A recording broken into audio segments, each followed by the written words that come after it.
Hi, everybody. Dan Illman, Mike Beer, taking a look at race number 5 at Monmouth Park on Friday. It's Friday of Haskell Week, and it's the $100,000 Jersey Shore. This race, like the Haskell, is for 3-year-olds, but it's for 3-year-old sprinters going 3/4 of a mile. Let's take a look at the field, and as of right now, the number 3, Bookham Dano, who's the odds-on favorite and the most likely winner by a long, long way, his participation is still up in the air. Derek Ryan is weighing whether to run in the Jersey Shore or maybe to run in a spot at Saratoga like the Amsterdam. So if Bookham Dano scratches, all of a sudden becomes a lot better betting race, even with only 5. It's a little bit of a better race if he doesn't run here, Dan, because if he does run here, I don't think this field's going to be able to beat him. And the great thing about Bookham Dano is he's really shown a lot of versatility in his short career as well as talent. We throw up the time form US pace projector. Bookham Dano here is sitting in a very good spot. Note the LP flag indicating he has the fastest time form US late pace rating, but he's the kind of horse that benefits. If cheaper horses are battling for the lead and he's just sitting off of it, it's a great scenario for him.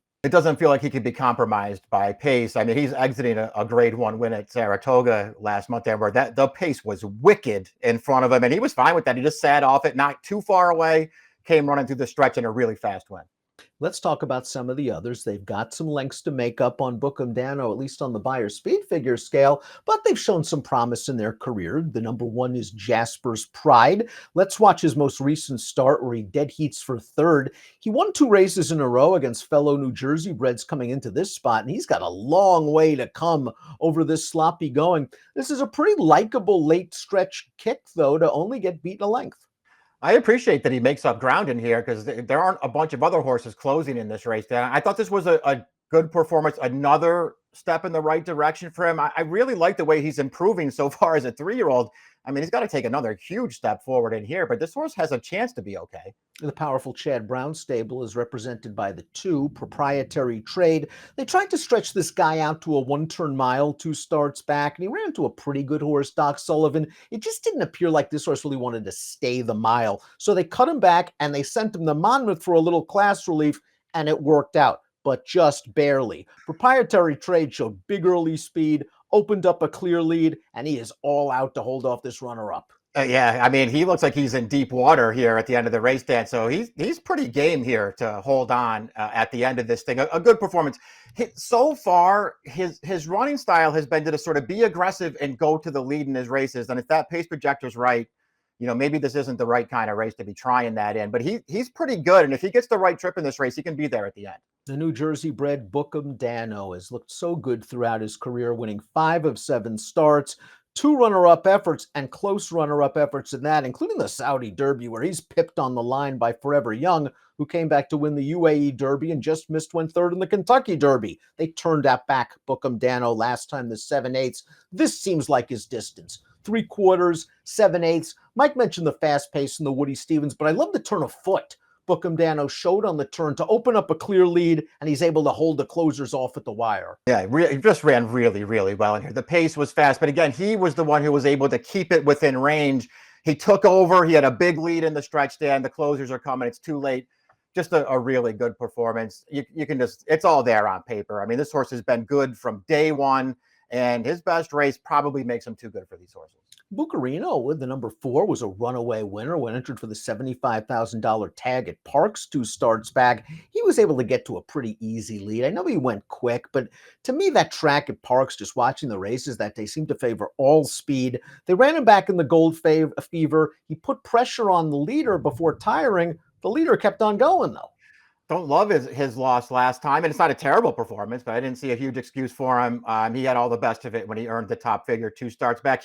He's improved as a 3-year-old, which is a good sign for him, Dan, because Bookham Dano buried this horse as a 2-year-old.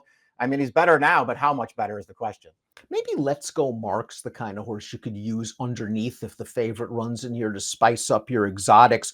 2 starts back, his most recent race on dirt was at Oaklawn Park, and he finished ahead of a very fast sprinter named Frost Free, who came back, won an allowance race with an 89, and eventually won the Chick Lang at Pimlico on Preakness Day. He sold at auction for 125 G's after that. They ran him on turf first off of the layoff for the new connections. They get back to dirt here. Yeah, we'll see what he can do in this race because he does have, he's another horse who has improved form in this race, Dan. The race you're talking about, 2 back, that we're seeing here, and he's second best in here. The problem with giving him too much credit for finishing ahead of Frost Free is Frost Free's a speed, and Frost Free did not get out of the gate in this race and wound up trying to have to close in here.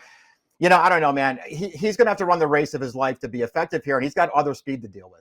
Little Knee's the horse that could be any kind, isn't he? And maybe he, on his best day, if he improves a little bit, can even take it to the favorite if he runs. He's only run 3 times in his career. He's won impressively all 3 times. His last 2 with paired up 88 buyer tops. Let's watch his second level allowance win. He battled with that other gray horse in the early portion of this race, opened up on the turn, and he just keeps on finding more. This guy's been very visually impressive in all 3 starts. He's run a couple of fast races. Who knows? The sky could be the limit. Yeah, I feel like that might be the case as well. I mean, you're right. He's been visually impressive, and he's gotten a couple of nice figures for his last 2 starts. I think it's at least worth pointing out for a horse who's going to be probably the second choice in here. 2 really slow pace races he's coming out. They didn't really make him work early, and he made them pay late, but he's very visually impressive, isn't he? And he likes to be close to the pace. And if that is his running style and he can't adapt, and that's that time form US pace projector is right, he might have to go a whole lot faster early. That could sap his stretch kick. Top pick time, Jersey Shore Stakes. Curious to see where Bookham Dano goes. If he goes here, he's going to win in all likelihood. Little Knee is just interesting. Curious to see what he does in this spot, whether Bookham Dano is in or out. Wonder if maybe we'll see him a little bit later on in the summer at Saratoga. Yeah, I think he is maybe the most interesting horse in the race, too, just to see how he stacks up, especially if Bookham Dano goes here. If Bookham Dano does go here, I'm not betting against him. Bookham Dano is going to be real tough. Grade 1 winner, and he's a New Jersey bred. Entered in the Jersey Shore on Friday at beautiful Monmouth Park. Good luck.